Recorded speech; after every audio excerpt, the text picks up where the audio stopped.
Before you is the roofless ruin of Craigmillar Castle, a medieval structure that has had the mark of almost every owner left upon it, changing it from a lone tower house to a grand castle with an imposing curtain wall and east and west ranges.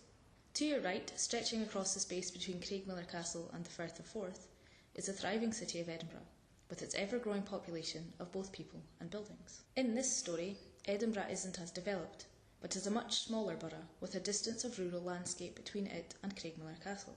And you are not you, but are a member of household staff away to begin your new job in a 16th century castle. It is December in the year 1566. Elizabeth Tudor is on the throne of England without a husband or an heir, and Mary Stuart is the Scottish Queen, who has not long given birth to her son James, destined to become the king of both thrones. David Rizzo, the Queen of Scots' secretary and close friend, is dead, murdered by a number of the nobles of Scotland. The Queen is in residence at Craigmillar Castle, escaping the political and busy atmosphere of Edinburgh, and recuperating from her depression after the betrayal by those she trusted and their behaviour towards a man she loved. Accompanying the Queen on her visit are Sir William Maitland of Lethington and the noble Earls, George Gordon of Huntly, Archibald Campbell of Argyll, her future husband James Hepburn of Bothwell, and her brother James Stuart of Moray. The Queen and a number of the noble Earls have come to stay for a number of days under invite of the Baron, as the Queen is ill and the fresh air out with Edinburgh will do her good.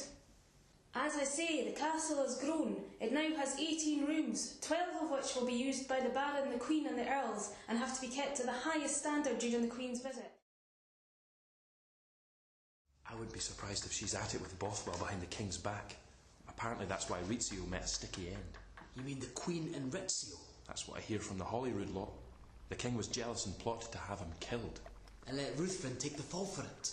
I hear Darnley threatened the Queen to reveal the Prince's real father if he was accused. Rizzo? Bound to be. That's why they killed Rizzo when the Queen was heavily pregnant. Expected her to go into labour and the Prince to die. We'll be safe from prying ears. What's this about, George? Has Bothwell asked you about a plot to do away with the King? He has mentioned something of the sort, yes. And what about money? I did not think he was particularly keen on it. So he has not approached you about perhaps another plot? Murray has his own plot? Well, no. Not exactly. Punishment for what he has done.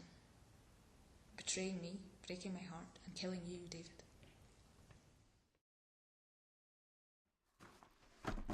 What are Murray and Argyll doing in the prison? I find it best not to ask. Bothwell was in there earlier as well. A plot must be afoot.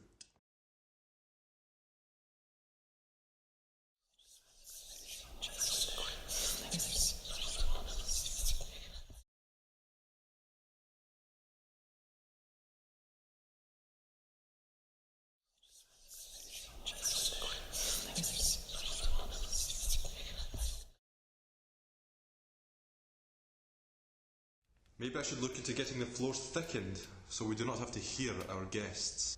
With the King absent, we were not expecting to hear so much of the Queen. The Queen is playing with fire. Can we really say that she loved him? She has had more men than I have had hot dinners. At the time she did, and she never received closure. But instead she has chosen to ruin the relationship with another man she once loved.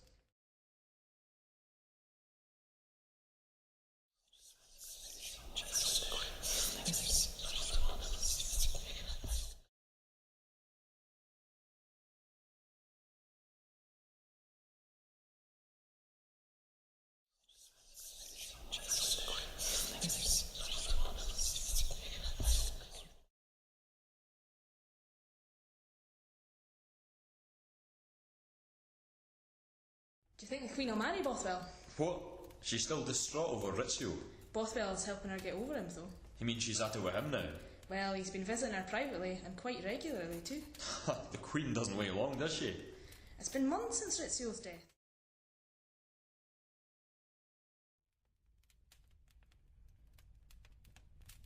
Well, Simon, that was a fantastic dinner. You have some great staff here, very attentive. A great number of them have only just joined us here as well, so I'm glad to see they are hard working. It was nice to have the Queen dining with us.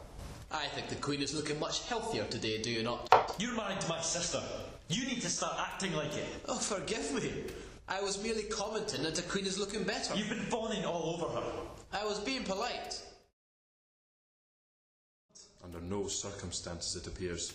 She appealed it due to his affairs and then even tried his treason in plotting to kill Rizzo. The Pope must believe if her claims to treason had any evidence, then she would have him hanged.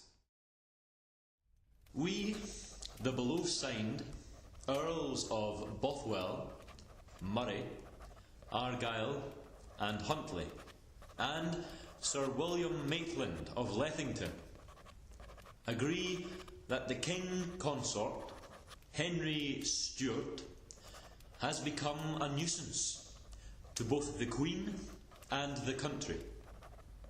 He has committed murder most foul, plotting to kill courtier David Rizzo.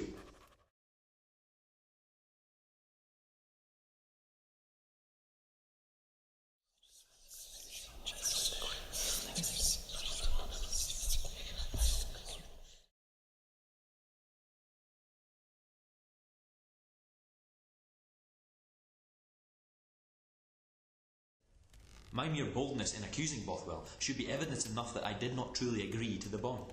And what of the rest of the Earls? I shall advise you all to also ensure you cannot be connected to the murder by vacating Edinburgh when Bothwell's plot is realised. You could return to Argyll for a period. And when the bond is produced as evidence against us? In the early hours of the 10th of February 1567, guards on these very battlements may well have witnessed the explosion midway between Edinburgh Castle and Arthur's Seat. They may well have guessed that it had killed the King Consort of Scotland.